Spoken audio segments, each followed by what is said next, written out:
and welcome to our continuing coverage here from Davos 2023. I'm Shireen Bhan. It's a very cold morning, but it stopped snowing, so that's the only good part as far as the weather is concerned. You know, India is making its presence felt here in Davos like never before. If you walk down the promenade, which is essentially the high street for Davos at the time of the World Economic Forum, you will see several lounges that India has set up. There is, of course, the India lounge set up by the central government. There are state lounges from Maharashtra to Telangana, and there are, of course, a plethora of Indian companies, the tech companies that have their lounges as well. So there's India quite prominently on display there on the promenade.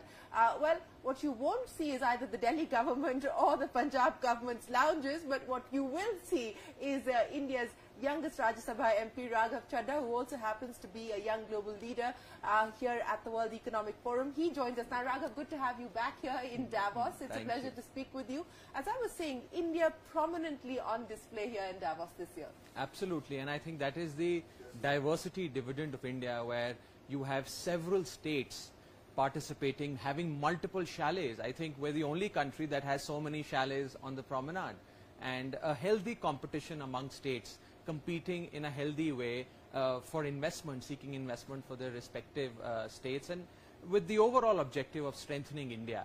So I think India is making its presence felt at Davos 2023 at the 53rd annual general meeting of the Davos. Yes, and Delhi and Punjab, as you mentioned, they may not have a chalet yet. They have you. Well, I am in the capacity of a young global leader as a YGL, participating in the 53rd AGM. And on the sidelines, I'm also trying to catch up with several industrialists from across the globe and essentially see if they're interested, you know, for investment purposes back home in Delhi and Punjab, and a conversation around what we can offer, what sort of red carpet can we roll for them if they were to invest in our states. You know, you talked about this healthy competition, this competitive federalism in India, and you also talked about rolling out the red carpet for both domestic as well as global investors.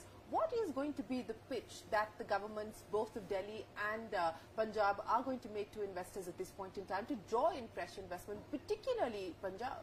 Well, speaking of Punjab, which is the food bowl of India, which is the land of green revolution, which has the most enterprising set of individuals in the country, is a state that has several things to offer when it comes to investments.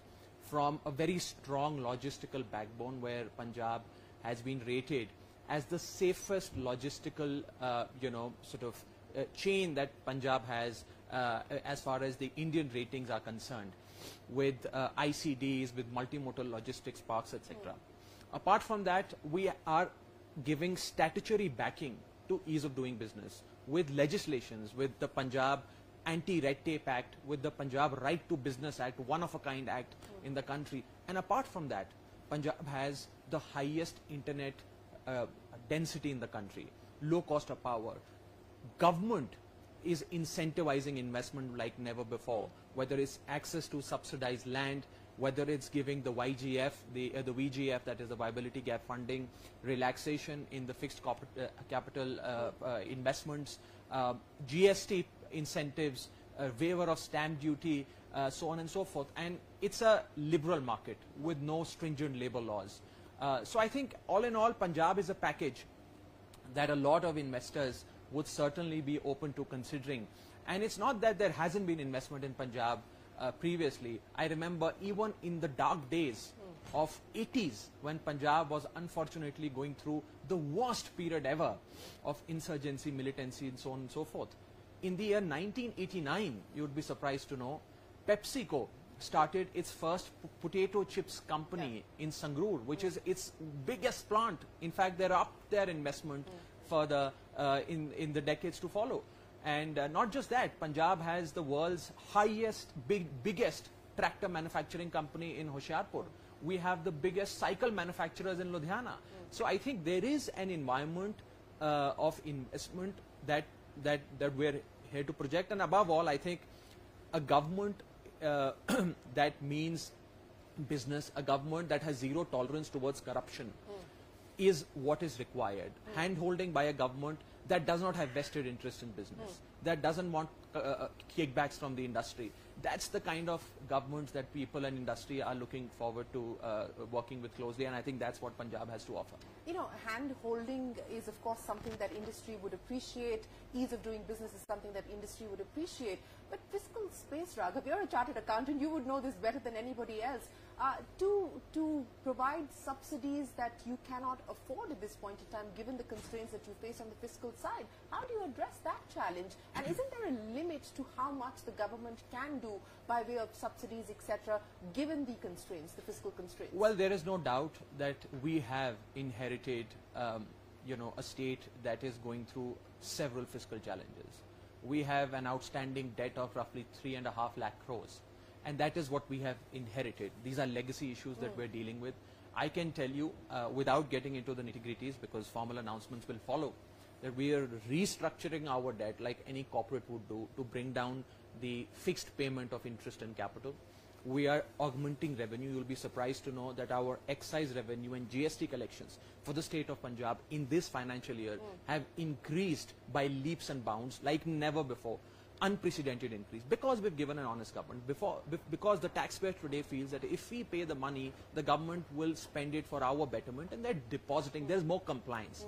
And apart from that, wasteful expenditure, Shireen, has been you know, something that Punjab has been plagued with. We are really cracking down on wasteful expenditure. I'll give you a small example.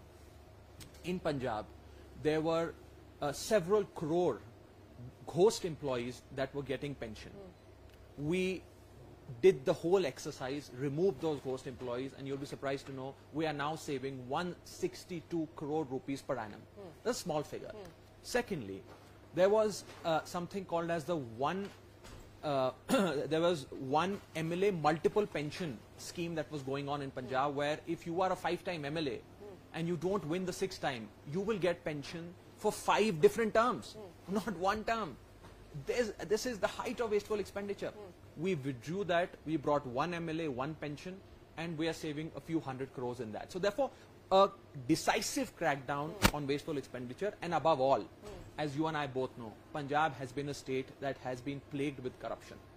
Huge corruption, a corruption that was engineered, and the beneficiaries of the corruption were at the highest echelons of power in the state. Corruption-free environment is what the industry needs today, and that is what we're offering. So I think, all in all, you will see, as far as the debt of Punjab is concerned, the fiscal health of Punjab is concerned, that it will improve. And above all, let me just permit me to say this, that debt also is something that needs to be qualified or classified into good debt and bad debt. It really depends on where you spend this debt. If you're spending this debt in fixed capital formation, in bringing in infrastructure, in investing in human capital, it's good debt.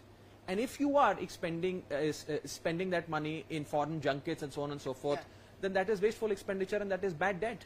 The question is sustainable debt, and at 3 lakh crores, you know, whatever you do by way of cost savings with a couple of 100 crores that you just gave us examples of, that's not really going to cut things much. And of course, you will need to look at significant revenue mobilization. Absolutely, and we're doing that. Asset monetization, is that going to be something that the government is going to Well, it would be very early for us to comment on that, but I can certainly say that restructuring of debt and augmenting several revenue flows is a high priority area for my government. And the health of the government as a standalone entity is not going to impact, or we will ensure is not going to impact, the health of standalone businesses in the state. We are going to give the red carpet treatment to them, and it'll only benefit the state in higher tax collections, in higher GST, in higher excise collections, so on and so forth. And of course, there are challenges that I think not just Punjab, every state in this country is feeling today. For example, the GST compensation that states used to get is over. Every state in this country, as you know, gets share in central taxes. As per the Finance Commission, I think it's about 41%.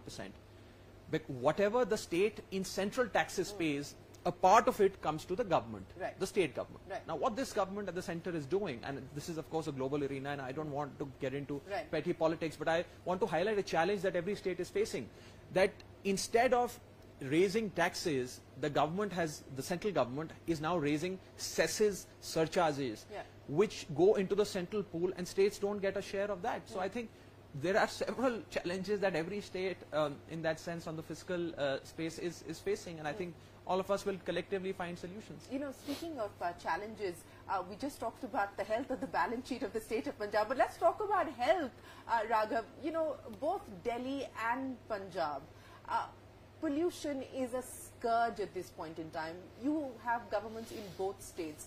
The hope and the expectation was that there would have been much more forward momentum in trying to able to address these issues. Stubble burning, I mean, you know, here we're talking about innovation, we're talking about breakthrough technologies. Is there likely to be something that the government is going to do in order to incentivize farmers from stubble burning in trying to get technology, which is accessible, by the way, to farms in Punjab? Look, first of all, we take full responsibility for the stubble burning that happens in our state of Punjab. Stubble burning is a North India issue. Stubble burning happens across the North Indian belt, but we are the administration in Punjab and we take full responsibility for it. We formed government early in the year 2022. The stubble burning season arrived in October. We had very little time. We were grappling with issues in terms of law and order, fiscal health, so on and so forth. So therefore, stubble burning is something that we're working on now, and we will certainly come up with a silver bullet solution and solve this problem vis-a-vis Punjab. Okay. Crop diversification is one of them, which the government is very serious about. We want to get out of this paddy wheat cycle and move to different crops, which will actually benefit the farmer in terms of its profits. Apart from that, so you in conversation with private sector companies? How do you intend to do so that? I don't, you know, you said something very interesting, that you have to incentivize the farmer. Yeah. You have to incentivize the farmer. But one of the several ways of incentivizing the farmer is incentivizing the industry to look at stubble as a profitable business. And that is one of the most significant conversations that I'm going to have at the World Economic Forum with several industry leaders as to how we can use this stubble in ways you know, that can lead to profitable business ventures, whether it's production of ethanol, whether it's biogas, whether it's farm to fuel, so on and so forth. So therefore, that's a conversation that I am... Can I tie you down to a timeline, Raghav Chadha? Because I think everyone, you know... I am equally worried, I tell you. It's not just about being worried, but it's also about having some visibility on when we are going to see an execution roadmap.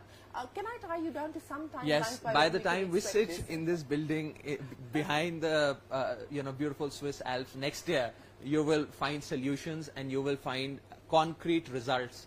As far as that? I am promising that. Yeah. Okay, you're promising that yes. here on live television, and we're going to hold you to that. We will do our very best, yes. With good, clean intentions, we will be able to show you a significant change in terms of air pollution that is originating from my state. You know, one of the things that the Delhi government has done well, and that is on electric mobility. It is today, I think, amongst states the highest in terms of pushing the electric mobility numbers. What more can we expect on that front, and do you believe that again there needs to be a review now in terms of subsidies, etc.? Do you think because enough momentum has come in as far as seeding electric mobility is concerned, will there be a review? I think states among themselves have you know, identified ambitious targets for going green, and targets to generate 50–60% of their overall energy needs through renewable energy, to you know, arrive at a net zero emission sort of objective. And EV policy is just one of the several ways of doing that, and I think Delhi government has one of the most progressive EV policies in the country. Industry has very well received it. The think tank of the Delhi government, the Environment Minister and the Chief Minister, Mr. Arvind Kejriwal, are in constant contact with the industry, even when it comes to nitty-gritties of putting up charging stations. What more tweaking is required in the subsidy or the incentive structures.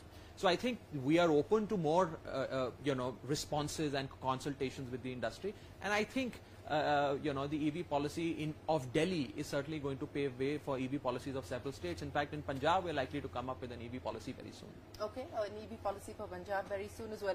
You know, I want to ask you this, Raghav, you're here as a YGL, as a young global leader. You're the youngest Rajya Sabha MP as well. You know, what has the last few years in politics taught you? Because many leaders that I've spoken to both globally as well as in India, have always said that reform is the art of the possible. How do you look at the issue of reforms in your experience of having been in politics now for the last few years? Well, I think reform is something that's constant in every facet of life, whether it's politics, governance, administration, or personal life. And I think if you don't change with time, if you don't innovate, if you don't reform with time, you are bound to lag behind. And I think whether it's domestic politics back home, whether it's industry or whether it's government, it's survival of the fittest. And you can remain fit or become fittest only when you bank upon reform and innovation. So what is going to be the reform and the innovation mantra for the Aam Aadmi Party? Last time when we were here, you said that it is an example of one of the fastest growing startups that's in true. the country. I'm glad you remember it. And I do. That's a fact that Aam Aadmi Party is the fastest growing political startup, perhaps in the subcontinent. And in less than 1 decade of our existence, we had governments in 2 states, Delhi and Punjab. We had members of parliament, MLAs in 4 states. So I think Aam Aadmi Party has come a long way, and we're a national party now. So hopefully the year 2023 with more state elections and 2024, the Lok Sabha election is going to be a good, bright year for the Aam Aadmi Party. And I think it's because Aam Aadmi Party is offering a model. If I don't know whether you've read the report that was published by the World Economic Forum in January, in this month, on the global risks. Yes, I have. The biggest risk that even the World Economic Forum has highlighted that is a challenge for the entire world is the cost of living, the rising cost of living. Yeah. I think that risk and that challenge is something that is being addressed by perhaps only my party and our administrations in Delhi and Punjab. We're investing in human capital. We're bringing down the cost of living by giving them a life of dignity with free electricity up to a certain limit, with access to quality water, quality free healthcare, good quality free education. So we're investing in the human capital and therefore bringing down the cost of living. When the cost of living comes down, of course the purchasing power goes up. Of course there is more demand. Of course more demand leads to more consumption. More demand, more consumption leads to more supplies, more production. And then the economic cycle, of course, takes on progressively. So I think that one challenge and that one model is something that my party alone is offering to the people of the country, and I hope that the Kejriwal model of governance that we talk about moves from Delhi and Punjab to different parts of the country very, very soon. Well, Raghav, Chadha, we wish you the very best of luck, Thank you. and I look forward to having this conversation with you again because you have promised that we are going to see forward movement on the crucial issue of pollution, on the issue of stubble burning, and of course crop diversification as well. We look forward to hearing if more I survive this cold and go back home.